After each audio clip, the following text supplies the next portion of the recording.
You read the title right. I, this tiny green bean, was entirely able to pilot a Machinedramon decklist in the year of our Lord, that is Hoodimon 2025, all the way to the magical 10th place. If I hadn't choked at the end, would have got second, but that's a different universe because in this one, I bricked. But that's the good news. We got there, right? I'm so happy and excited to share this with everybody because little backstory here before we get into the deck list, because I know everybody's here for the deck list. Don't worry, we're getting there. Relax, right? I have put nearly 3 years of my experience of playing Digimon as a TCG on the line at this most recent Melbourne Regionals, of which there was admittedly 88 players rather than our usual like 110, 120. And I think that was a combination of the whole Hootie thing and like terrible weather, if I can be real. But was able to get top 10.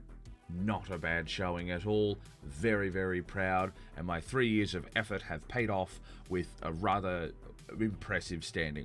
Not to toot my own horn here, but you know, top 10's pretty, that's pretty sick. I mean, yeah, it's not top 8, but I mean, hey, you know what?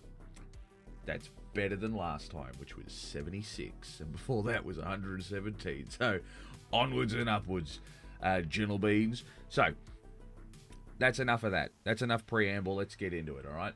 So this is the deck list. Okay. If you want to take your screenshot and run away and go test it, by all means, go for it. But I actually want to walk through the what and the why of all of this. And for whatever reason, Digimon Dev just keeps obliterating all of the alt arts that I choose for any of the cards in my deck, even if I save them. I don't know what's going on there, but whatever. So this is it. Okay, yes, it's a purple-based Machinedramon. All right, I'm sorry, guys, it is. And the main reason for that is it's kind of twofold, right? You're going to draw more cards. You're straight up full stop. You're drawing more cards with the purple engine, as opposed to a black one.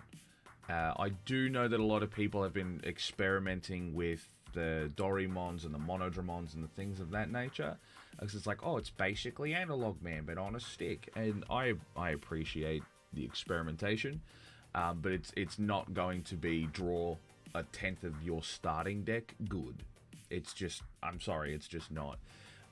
With this, when I say that, of course, I am talking about the Demi Mirror, right? On delete, trash level 5 or higher. Well, boy howdy, don't I have some good options for that, right? Where's the... Yeah, here we go.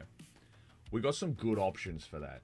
Do you know what I'm saying? Do you know what I'm saying? We can definitely spare a few level 5s, right? Hell yeah.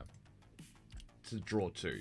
And then ultimately the best draw combo of that is the Fascomon. Right, on delete, draw 1, trash 1. This draws 4 cards, right? 1 for Digivolution, very important. And then we get to draw 3 on death, basically, and discard 2 cards. So that sets up half of the assembly requirement just there on a single security check, straight on out of breeding. Absolutely phenomenal. Obviously, we run in max Ukos because if you can rookie rush with a Machinedramon, that's actually incredible. In fact, I recommend it at any time that you can. So one of the main issues with Machinedramon, just in general, right, is that inherently it's a very slow deck. Very slow deck.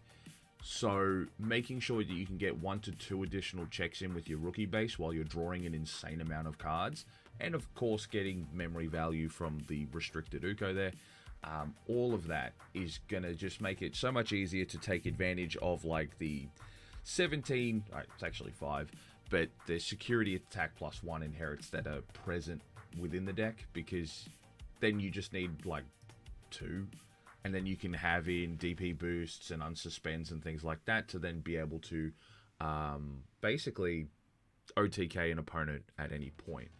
That's the reason why we run those eggs and those rookies. We don't run the Hagurumon for the Digivolution. We run this because it's burst to draw.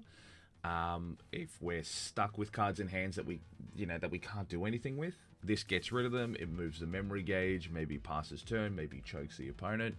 The other thing that's really important with Hagurumon, it's a machine, which means that in a pinch, I can use it to make this card work, which we'll get to in a minute, which is basically the haha I win and shoot you in the face kind of card, because it's hybrid for game.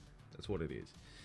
Again, I'm kind of blitzing through a lot of this, but that's because the Demimeramon's pretty self-explanatory. Trash a card, draw 2.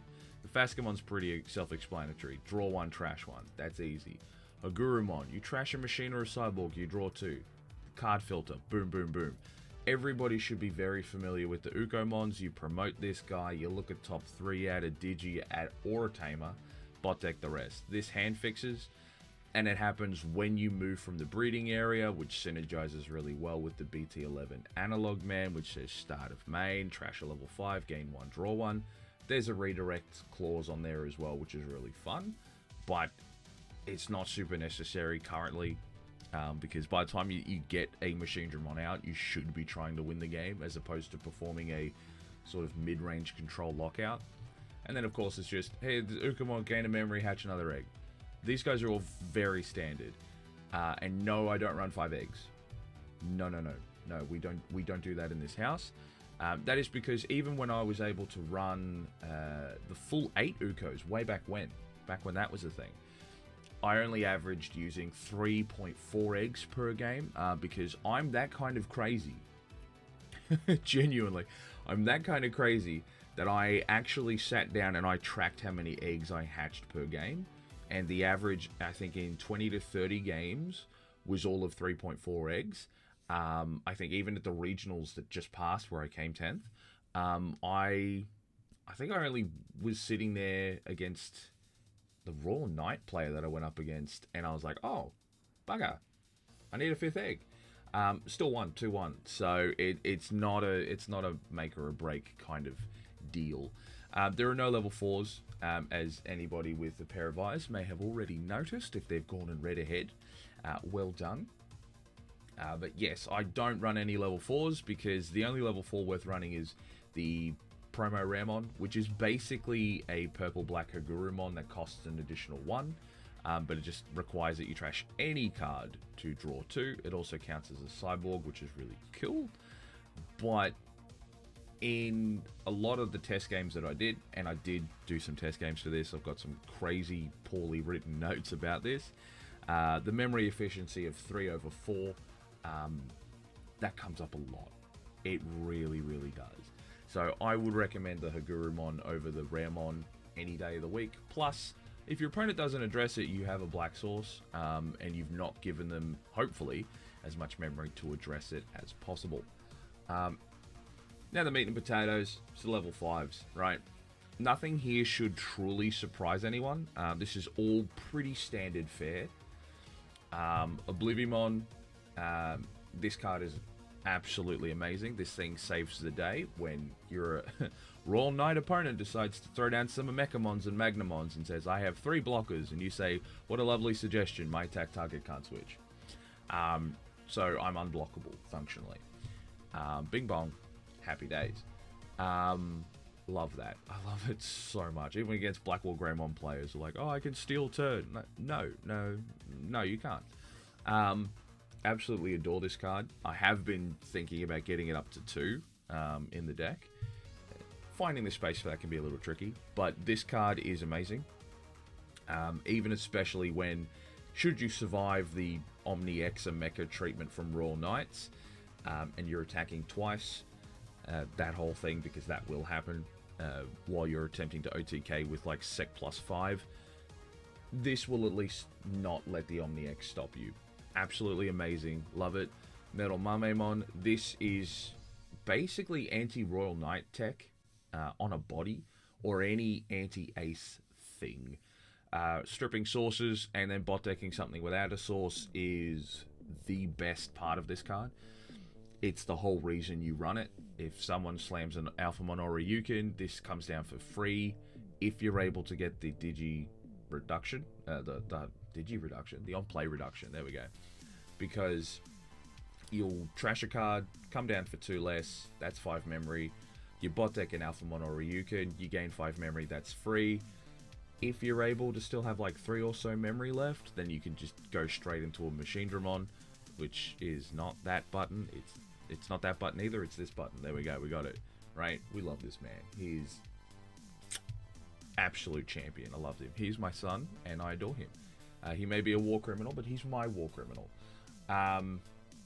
Again, EX9 stuff is pretty fairly common fare at this stage. Absolutely adore Metal Mamemon. Stripping cards is great. What I also point out here, you can remove protoforms to stop your opponent from recovering when you try to take out their stack. I really recommend sniping X-Antibody protoforms with this when you get the opportunity. Stops them from digivolving for cheap, your opponent, and stops the recovery. Daipenmon is in here for the exact same reason that Jet Sylphimon's in here. Apparently they're both cyborgs.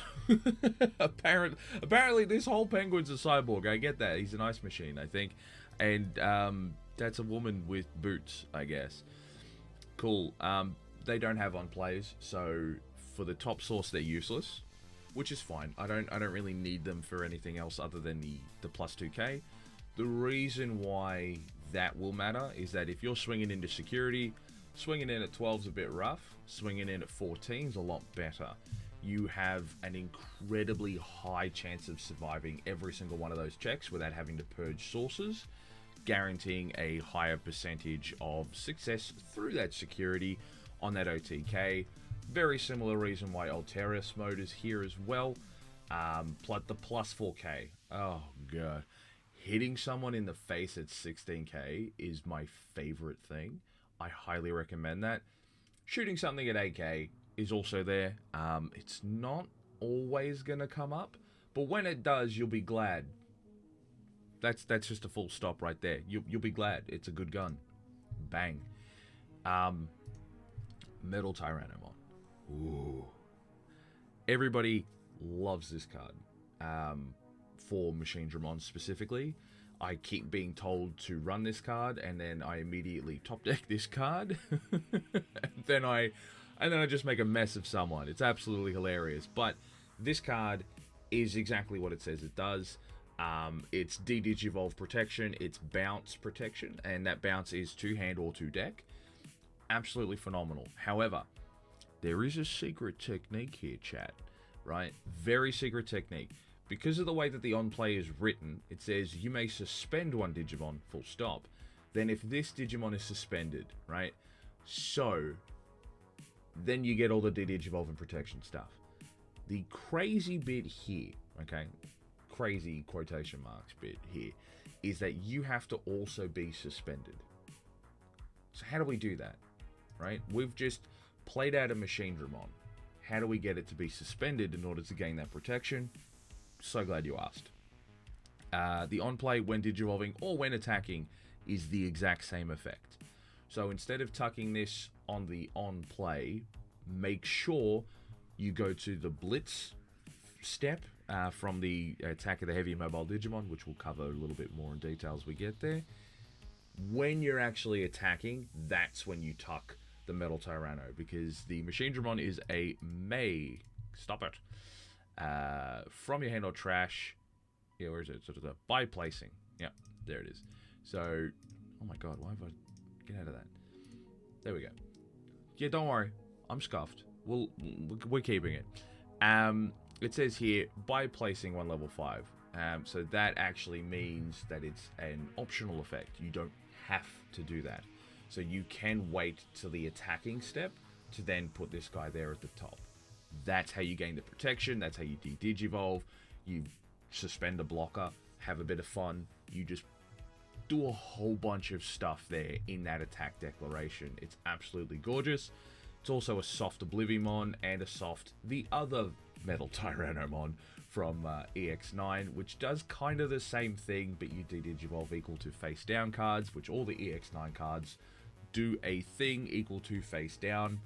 And then you get to shoot a 3k or lower. Adorable. Love that. And piercing, because sometimes that'll happen. I did need it a couple of times, I will confess. But not in any of the games that mattered. So,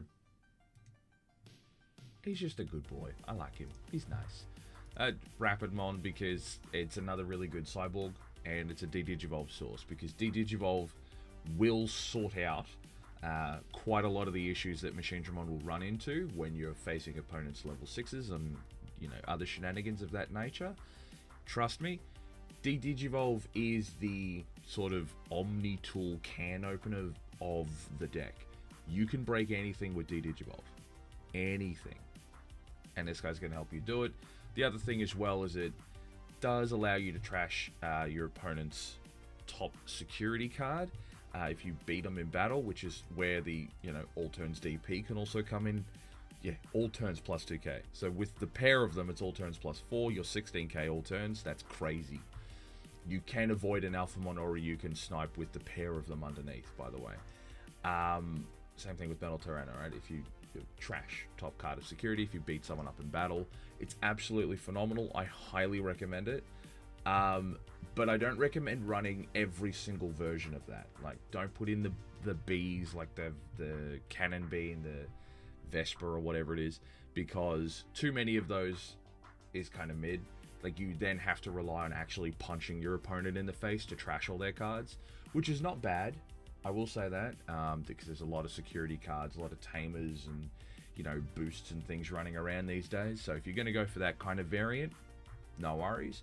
But also, if you just win, you don't have to worry about your opponent playing with all those resources. That's how that works. Megadramon, this guy. Whoa, I love this guy so much. This dude right here, this is the heart and soul of your entire freaking deck, dude. The on-play is fun for killing whiteboards. Didn't really come up, I think, until my last match, which was against a Machinedramon. Managed to take out a Patamon and a Gatomon. Very funny. The Machinedramon, unfortunately, was still untouched. But, very, very fun. The end of attack, unsuspend, delete, and then go off, King. This is amazing. This is how you're going to attack multiple times in a turn. One thing that I am going to mention about the Megadramon, if you can get the sources for it, okay? This is a big sort of if question mark. Machinedramon's assembly is very funny. You can manipulate this very, very well. The 4 sources for the assembly have to have different names, but the top card doesn't. So, the top card of your assembly can be one of these 3 Megadramon, and yes, there's 3 because it's part of the OTK strat, because that's what I've built this for, right? One of the 4 in the assembly can be the Megadramon, and then the top card you add can be another Megadramon, and then you can attack 3 times with a Machinedramon. You don't need any other tricks, you don't need anything else. If you've done a couple of checks with these, you know, little card advantage rookies and stuff, one of these security attacks means you win the game. Just any one of them, and if you've got the 2 Megadramons, boom, you've got game. It's just that simple. And to guarantee that, the DP bonuses also come in handy there as well. Wargrowl Ace. Spoiler alert, I'm cutting this card for a Siakomon, which is basically just a 5th Fascomon. But this was put in here for the strict intention of taking out floodgates and low to the ground wide boards. However, none of that appeared. Hootie gets too big. Jesmon tokens and things like that all tend to start around 6k. It doesn't really pop off as well as what you think. Funny thing about this card though, and should it be relevant to any plays that anyone here watching may be curious about, you do get the plus 3k to your delete bonus if you get the on play of this, as well as the top source on the machine, which again I'll get into more detail in a minute. So you start off deleting 6k and then you add 2 per your opponent's Digimon, and you can gain a memory for each one killed. Very fun, very powerful card. Sadly, this was a bit of a liability to me on the weekend, and I ended up overflowing 3 because it was the only level 5 I had access to. I cried a bit. The main memory regaining level 5 that you want is the BT7 Metal Greymon. Oh, I love this card so much. On play, if you got a tamer, gain 2, if not play a red tamer. So obviously we don't run any red tamers. So we're going to try to avoid using the on-play if we don't have a tamer, but that'll gain us 2 memory. Then if we delete something, we gain a memory. That's both quite likely to occur. This card represents gaining 3 memory back. This card, as a source, is your supreme connection, and you're not going to be locked out of the game by the new CS Gallant or by Crimson Blaze, which are all cards that are being teched in and run to stop Hootie and other purple giggle loops and other shenanigans. This card just says, now I'll gain 3. The Machinedramon assembly reduction of 6 becomes 9. This only becomes a 3 play cost. Very funny, very good card. Rise Greymon, we're not digivolving into this thing, okay? We're not doing tamer things. This is just here for Sec +1. This Metal Greymon, Sec +1. Wargrowl X, Sec +1. Volcanomon, Sec +1. Do you see the vision, my son? It's just bing bang boom, murder. However, yes, the EX9 Metal Greymon will also allow us to shoot 7k with 1 face down, or 9k with 2. Very impressive removal. And it's a total DP, so it tends to do a bit better than what Megadramon does at shooting 2 to 3 targets, because this will shoot like a level 5 from Mustamon, because they're all usually 6k or less, and like a 1k rookie. You can take out 2 bodies with that, far better than what Megadramon can. Very fun. If you end up having to use this Metal Greymon with the Wargrowl plus 3k, you can snipe some level 6s pretty quickly. Very funny in that regard. You won't get memory, but you will get rid of something. Very good card. I adore this card. He is part of the win con for this deck, which is a security, and we've got the Unsuspends and the Megadramon as well. Alteris mode we've already kind of covered. It's a gun, it's a DP boost. I love that for him. Volcanomon, if I get to Digivolve, somehow I get blocker. That very rarely comes up. It's very hard to be able to predict when that'll pop up, but the security attack +1 is exactly what I'm after. Wargrowl X, we're not doing the Digivolving, it's just a Sec +1, which means that these cards are probably some of my favorite, the Rise, Volcano, and Wargrowl X. Favorite cards to put in the bin. It's just a free draw, free trash, right? Easy over here. I get rid of one of these, I draw 2 cards. Hell yeah. I draw a card, I need to keep it. Maybe I don't. Oh, free trash. Bing, bang, boom. Happy days. We get to the Analog Man. Easy feed. Do you see what I mean? Now, Andromon. Oh, I have wanted you to be so good. If only you started at the same rate as Metal Greymon, I swear you would get real play. Unfortunately, Andromon is just a one-of. I say that like there aren't just a bunch of one-ofs here, but obviously I've got 2 of the Metal Tyranno from EX9, 2 Metal Mame from EX9, the Metal Grey, 3 Megadramons, and 2 BT7 Metal Greys, because they're genuinely just best in class. The Andromon is the weakest of the EX9 level 5s, because he only DP negs 5k. Now, it does last until the end of your opponent's next turn, which can be a very nice preventative measure, should you ever really need that. And blocker these days is fairly mid, because everything's got raid or some other way to get rid of you, and we've got Analog Men to do the redirect there. The blocker does come up, I will confess, but for the most part, this guy is just here just to feed another source. He's very lackluster, but he is he's gonna be a different name, which is very important. And a lot of the other Andromons do reboot as an inherit, which, don't get me wrong, awesome, love a good reboot. Problem: Medieval Gallantmon exists, and you will get suspended, and someone will be able to get paid for that to drop a big boy and smack you in the face. The less reboot, the better, and obviously with Metal Mame, we can unsuspend any one of our Digimon at the end of the turn. It is a mandatory effect, so much like reboot, mandatory. This will catch you off guard a little, so be mindful of that.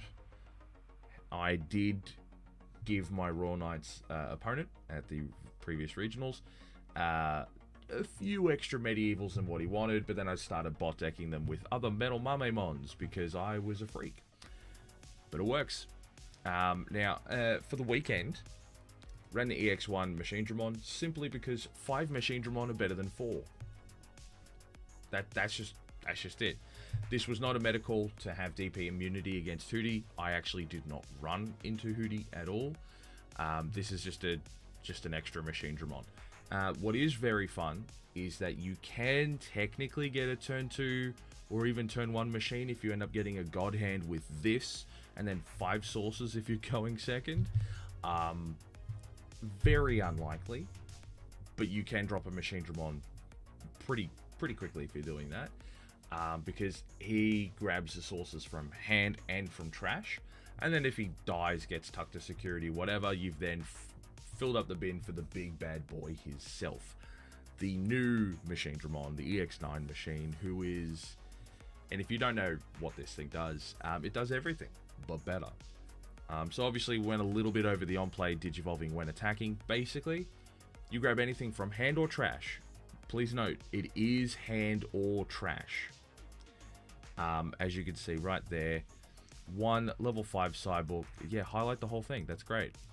I don't even know how to unhighlight this anymore. Oh my god. As you see down here, it says to, by placing 1 level 5 cyborg version or version 5, from your hand or trash. A lot of my opponents thought it was trash only. It is not trash only.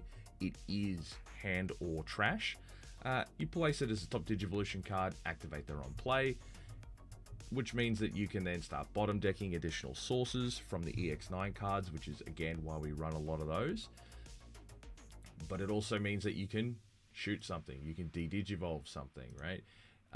You can, oh my god, there's so many things. You blow stuff up and unsuspend, gain 2 memory, right? There are a lot of different control elements which are very, very important to use when you're trying to mitigate your opponent's advantage, right? And that's where a lot of that comes from. The all turns, absolutely amazing. When this Digimon would leave the battle area by trashing 2 of your face down or cyborg trait Digivolution cards, the bottom ones it doesn't leave. So this will always trash bottom up, right? Always bottom up. Best card for it. It's absolutely amazing because whenever you would leave the battle area, we now have security tucking protection. Also do note, if you do run into any of the hunters stuff and you're being tucked underneath other Digimon or underneath other tamers, you are technically leaving the battle area. You can prevent that. I would recommend you attempt to prevent that. This card, oh my god, so good. Absolutely love it. And yeah, that also means, yes, for the assembly, half the skill of this card, half the skill isn't actually in the playing of it or knowing when to play it and keep turn and all that. No. It's ordering these cards that you put in the assembly stack and knowing that you're going to lose the bottom ones. So typically what I will do is get as many face down cards as I can and then start putting all the security attack ones down the bottom, with the DP boost ones on top and then the unsuspends. Because if I hit anything I don't like, at least I can still maintain some measure of advantage. And if I'm attempting to go for game, I don't need all these additional security checks, right? That's typically how I do it, 9 times out of 10, situation, whatever. Machinedramon's greatest flexibility as a deck isn't just the fact that you can basically play Commander but in Digimon with a whole bunch of singletons, which is hilarious, but basically you have a toolbox. All of this does very, very different things. Even though I'm tooling for an OTK, all of this allows you to address any particular problem in any way, provided that you're, just switched on enough to be able to navigate that entire environment. I highly recommend. Now we get to the fun stuff, okay? We've got Attack of the Heavy. This card is what's going to win you the game. That's a full stop. This is a win condition card right here, right? Yeet a cyborg or a machine, doesn't care about the level. Having those extra 2 Hagurumons means you're not throwing out a Machinedramon or something else that you're trying to keep in hand for whatever reason. Then all your level 6 Digimon gain Rush. This is really important as a line of text before we keep reading. If you can play a Machinedramon without this card being in play, and you top deck it, off of this analog man, which we'll get into in a sec, you can then play it and trash another cyborg to then have that Machinedramon have rush. It will not have blitz, because you've already missed the on-play timing for that, which again we'll cover in a sec. But that does mean that Machinedramon can now swing. As I had then surprised one of my opponents, which was very funny. It's like, oh, you kept turn with a Machinedramon, they can't attack. What are you going to do? Digivolve to Chaosdramon? No, I don't have one. But was able to get rush, and I was able to OTK from that top deck draw. Incredibly hilarious stuff. The other half, obviously, the on play. If it has a Digivolution card, blitz for the turn. Now, what's really cool about that, really cool, do not tunnel in on the assembly ability for this Machinedramon. If you do get the Imperialdramon Paladin mode, which shuffles your entire trash back to the bottom of your deck in, you know, whatever order your opponent decides, that's fine, right? If that happens, but you have a level 5 in hand and you can activate this on play before the on play blitz, or you have this EX9 analog which can slap a card into Machinedramon, it will enter with a source. You will get blitz. This mattered. I had this modifying my field for a Machinedramon that was swinging, broke the last couple of security on a red purple Imperialmon player because I did get Paladin moded. I lost all my sources, but I was at 2 memory, so I can drop this thing for the full 12. Bing bang boom. It entered with 2 sources, one face down from this guy, which again we're getting into, and one that I had from hand. I think it was actually the Andromon who actually showed up for work that day, and then yeah, bing bang boom, we just won from there. 2-1. No, sorry, that was 2-0. Very fun stuff. There's a lot of play around in this card, and the security effect is also very funny. You just trash any cyborg or machine, and you just delete one of your opponent's Digimon whose play cost is equal or less than it, which means if they're running any aces and they hit this, bang, you can shoot them, gain memory. It's very fun, very efficient. That does also mean that our play cost ability, or like sort of ability to shoot things play cost wise, is capped at 12, so anything higher than that kind of sucks. But Machinedramon kind of doesn't really get higher than that as far as decks are concerned. I think the next highest is 13 for Chaosdramon X Antibody. Like, we're not really 15 or 16 kind of play cost sniping here. So in that event, it is still recommended. Just trash a level 5 anyway. Just set up your bin. Just trust. Speaking of setting up, can I interest you in the MVP of the deck? It's Ultimate Connection, ladies and gentlemen. Ladies and gentlebeans, it's Ultimate Connection. Here he is. Oh, best card. Best card. Oh my god, amazing. I know you've heard of Ice Wall, but have you heard of Ice Wall in black? And oh my god, isn't it just? Trash a level 5. Specifically a level 5. To then gain 2 memory and draw 1. Amazing. Which means that if you're playing this card, it costs -1 memory, kind of, and you get to fill up your trash and draw a card. This is the reason why I'm running so many level 5s. I don't really feel necessary to go below 20 at this stage. I'm still playing around with some things. I'm still playing around. We'll see. But when your opponent hits this into security, you need to trash something. If you have the source, and I do usually, trash it, gain 2, draw 1. The turns that I have ended with this card into a memory setting analog has been hilarious. No one respects this card in my security, and you're going to learn. Your opponents will learn to respect this card. They'll try to stay at 2 memory, and if they hit 2 of them, like one of my opponents did, it doesn't matter how respectful you were.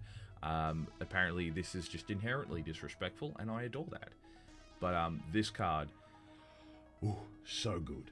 Plus, on your own turn, right, if we're having a look at a nice little average turn, right, we promote a Fascomon with a little Demi-Mirror underneath it.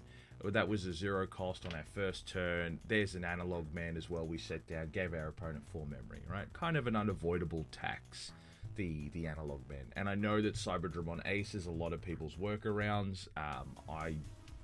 Not for 6 tamers. It's probably not the best for it. But between these two and the analog men, there's a trash. Right? Trash 1, gain a memory, draw 1. Trash 1, draw 2. Trash 1. That's 3 cards. Get an ultimate connection. That's another 1. Assemblies online. Also keep in mind, this also requires you to trash. You can assembly at 3 in the trash with this, because this is going to trash your 4th card. Yeah, very fun.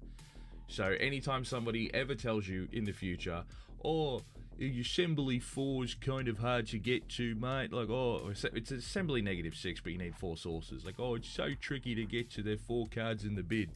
No, it's not. You should be playing purple. Just play purple. You'll get there, mate. That's what they do. Trust. Obviously, we're now getting onto the tamers now, because those are the last 2 cards, and then you're free to do whatever you need to do with the rest of your day. Best analog man. It's this guy. It's never not been him. As I said, trash a card, gain 1, draw 1. Opponent's turn. When they attack a player, everybody misses this bit. They think that if they attack a Digimon, you can redirect them to another Digimon. That is incorrect. When you attack when your opponent attacks a player, you can then redirect that into one of your level 6 machines. Cool. Awesome. Love it. Free block. What's also really cool is that if your opponent has a Digimon that is immune to effects, you're not actually affecting the Digimon. You're changing the attack target. So you can actually sort of sidestep a handful of parts of protection. Very fun. I absolutely adore it. This card, people hate. There's a good reason for them hating this card, but he brings me great joy because of the rage that he makes my opponents feel. And of course, last but not least, but kind of in my opinion, but he's still a pretty decent fella when he shows up to work, it's the EX9 Analog Man. He is a memory setter, as I spoke about before, and he cares about whenever you play a play cost 7 or higher Cyborg with Machine or DM, suspend him, draw 1, gain 1. Very cool piece of text here is, then you may place a card from your hand face down, and he doesn't care about the card type. This can actually be really, really effective if you've got a handful of level 3s or a handful of analogs, depending on the game state, right? It's always about the game state. If you have an excess of cards that you kind of can't use, or there's an ace you don't want to have an overflow for, you can then tuck with the analog man, make him face down, and give yourself an extra layer of protection. This also means that you can just play this guy with this, and since its play cost is 12, he top decks a card, and you can just smack it straight underneath the Machinedramon and go full game. If your opponent has no security, no blockers, and no way to stop the attack, bing bang boom, there you go. Absolutely phenomenal card. I highly recommend it. I think a lot of people, particularly myself, at least initially, were kind of like, oh yeah, kind of mid. A little bit of play testing revealed that it was really, really good. I used to run this thing at, I think, 3 or 4. But 2 is a sweet spot for him because you really want the BT11 Analog Man for the trash, for the redirect, because that gives you some measure of defense that your opponent just can't stop unless they run Oblivimon so that their attack target can't change. But I'm already running it, so go away. But yes, ladies and gentlemen, this is the list that I had piloted to the Melbourne Regionals 2025, to the amazing place of top 10, being the 10th spot itself. So, God, it was a lot of fun that weekend. We got up to a lot of shenanigans.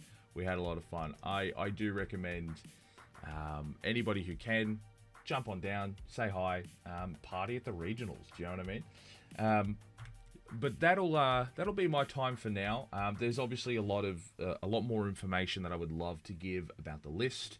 There's a lot more information I'd love to give about certain card choices, as well as some theories around the psychological warfare element that Machinedramon can absolutely bring and break an opponent. I have some absolutely wild shenanigans that I can speak to. And maybe that'll come down the pipeline in a future day. But for right now, we're just going to cover that. Top 10, it's me, Guz the Substitute, absolutely knocking it out of the park, far beyond my own expectations, with my favourite boy and war criminal, Machinedramon himself. So thank you for hanging around, really appreciate that. You may now go forth and conquer in the name of this new machine overlord. But for me, for today, that'll be all. Take it easy.